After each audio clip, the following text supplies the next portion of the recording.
Imagine, just for a second, you're out there, you're traversing the brutally freezing landscape of Antarctica, and out of nowhere, your ship sinks. What happens next? Well, let's be real, usually you die. Right, let's jump straight into this explainer. We're turning the clock way back to 1914. No radio, no radar. Literally zero high-tech gadgets to save you. What do you think your chances of survival would be? Basically zero, right? Well, that was the exact situation for the legendary explorer Ernest Shackleton. But you know what? Shackleton wasn't sweating it. He was a completely different breed of explorer. His mission was to test the absolute limits of human endurance. The goal? To be the first person to walk across the entire Antarctic continent, something that had never been done before, purely for the discovery, the fame, and the glory. When Shackleton needed a crew, he didn't sugarcoat it. He put out an incredibly grim, painfully honest newspaper pitch. Very cold, low pay, hours of work without sun, no guarantee of return. I mean, seriously, you'd look at that and think, who on earth is signing up to freeze to death for chump change? But, incredibly, he had no problem finding his men. People were just built different back then. So after 4 years of intense planning, mountains of research, and dealing with the massive backdrop of a world war, this state-sponsored expedition finally set sail. And they did it on a ship beautifully and fittingly named the Endurance. Look at this sheer mismatch. On one hand, you've got a wooden ship from 1914, totally cut off from the rest of the world. On the other, an unforgiving, frozen ocean just waiting in total darkness. And none of the crew, who were probably laughing and joking on deck, had any clue what was coming. No idea their ship would sink or that they'd be stranded on isolated ice. For years. Oh, and here's a crazy twist. Early in the trip, a stowaway pops up. Some guy actually snuck on board, hoping for a free ride, and only showed his face when they were way too far from land to turn around. Talk about bad timing. That attempt at a free vacation was about to turn into a desperate, agonizing fight for survival. Part 1. Trapped by the Ice. January 18th, 1915. Get this. The Endurance was literally a single day away from reaching its destination when disaster struck. Bad weather caused the water around them to rapidly freeze solid. Boom. Stopped dead in their tracks. 4 years of blood, sweat, and tears halted just miles from the finish line. The crew spent days desperately trying to hack through the ice with their bare hands and hand tools, but it was useless. They had to wait for the weather to warm up. But, spoiler alert, warming up wasn't happening because the brutal Antarctic winter was rolling in. So now they're facing months stuck on a wooden ship trapped in the ice, in a place where the sun literally does not rise in winter, 24/7 darkness. To survive that immense psychological torture, which honestly is enough to drive anyone mad, the crew really bonded. They jokingly renamed the ship the Ritz. They threw parties, played pranking games, and regularly huddled around a single lantern for storytelling and lectures. It was all about emotional support. And eventually, the ice did start to move. They thought, yes, finally, progress. But no, the vast sheet of ice was just drifting, dragging them further out to sea and completely away from solid land. By September, the agonizing winter finally ended. Spring was here, the ice began to break up, and wait for it, this actually doomed from.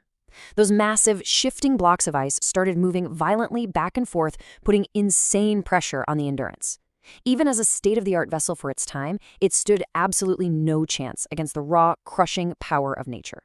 The ship was slowly, methodically destroyed. As the crew stood there watching their safe haven splinter and sink into the freezing depths, they actually started darkly joking that their beloved ship had become the betrayer. And just like that, they were officially stranded on foot on top of a frozen ocean. Shackleton remembered he'd left a supply crate on Paulette Island for emergencies. So what's the plan? They gather their most critical gear, harness the sled dogs, and start trekking across the rough ice toward this island, which, by the way, is 550 kilometers away. Surprisingly, the guys were in high spirits at first, just thrilled to be doing something active after months of waiting in the dark. They marched, they hauled those incredibly heavy sledges for an entire grueling day. And how far did they actually get? Check this out. 3 kilometers. That's it. The ice was so rugged and broken, it was physically impossible to cross efficiently. The realization hit them hard. Walking to safety? Yeah, totally impossible. Part 2. Escape to Elephant Island. April 1916. With no other options, they literally pitched their tents right on the frozen ocean, just living on the ice, praying the currents would drift them toward an island or open water.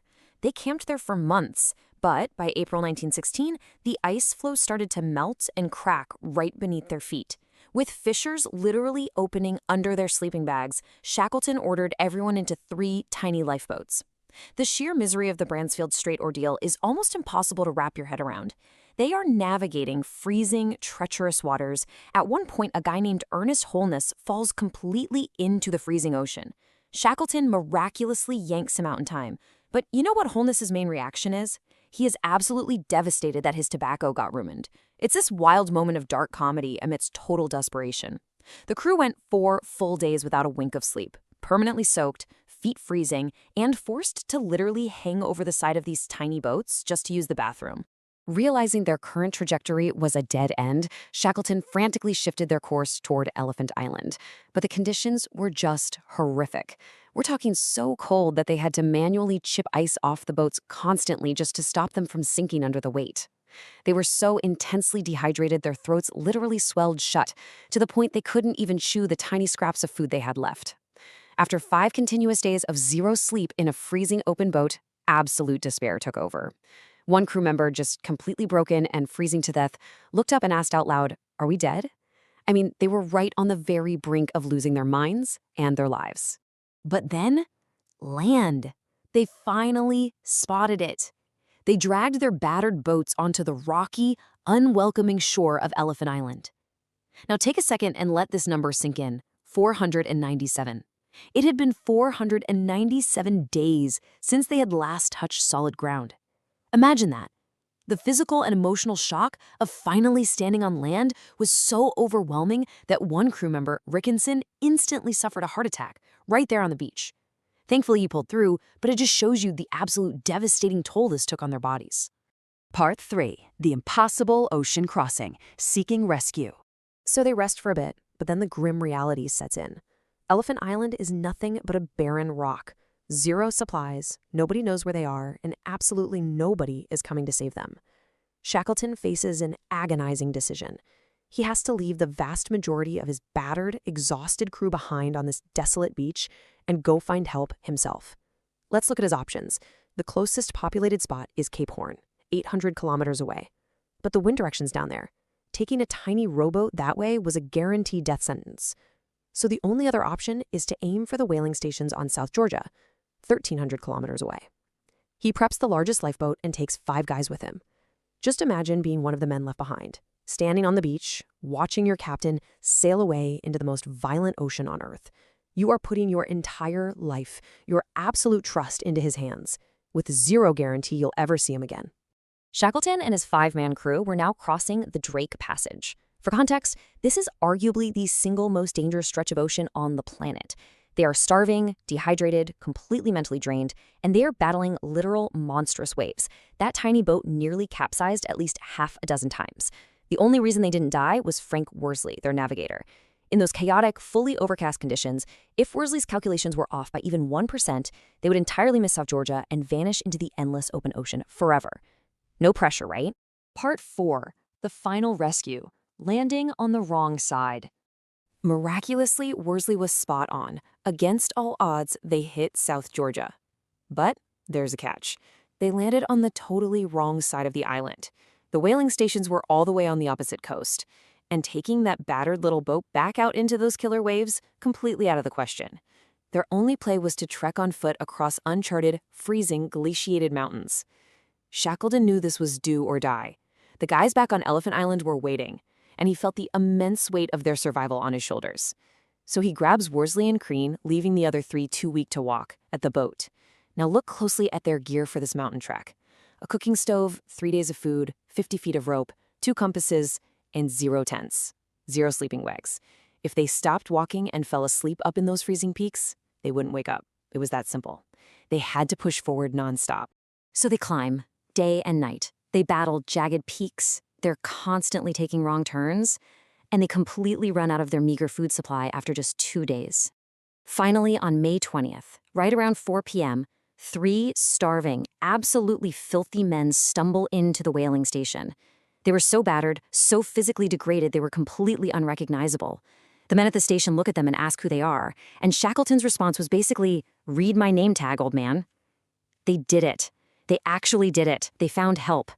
But hang on, the ordeal still wasn't over. Shackleton's men are still back on Elephant Island, slowly starving. Shackleton immediately secures a ship to go back for them. But look at this number, 4. The ice and weather conditions were so horrifically bad that it took him 4 separate, agonizing attempts over 4 full months to finally push a rescue ship through the ice to reach Elephant Island. Part 5. Epilogue. The Legacy of the Endurance. Finally, on August 4th, the rescue ship broke through. And every single man that Shackleton had left on that beach was saved. Against every mathematical odd imaginable, they all survived.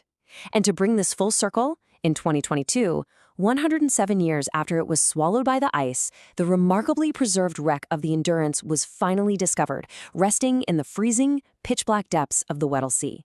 But to truly understand the sheer scale of what these men pulled off, think about this. In 1950, a highly trained, fully equipped modern team of explorers tried to cross those exact same mountains on South Georgia on foot. After battling the brutal terrain, they were left completely speechless.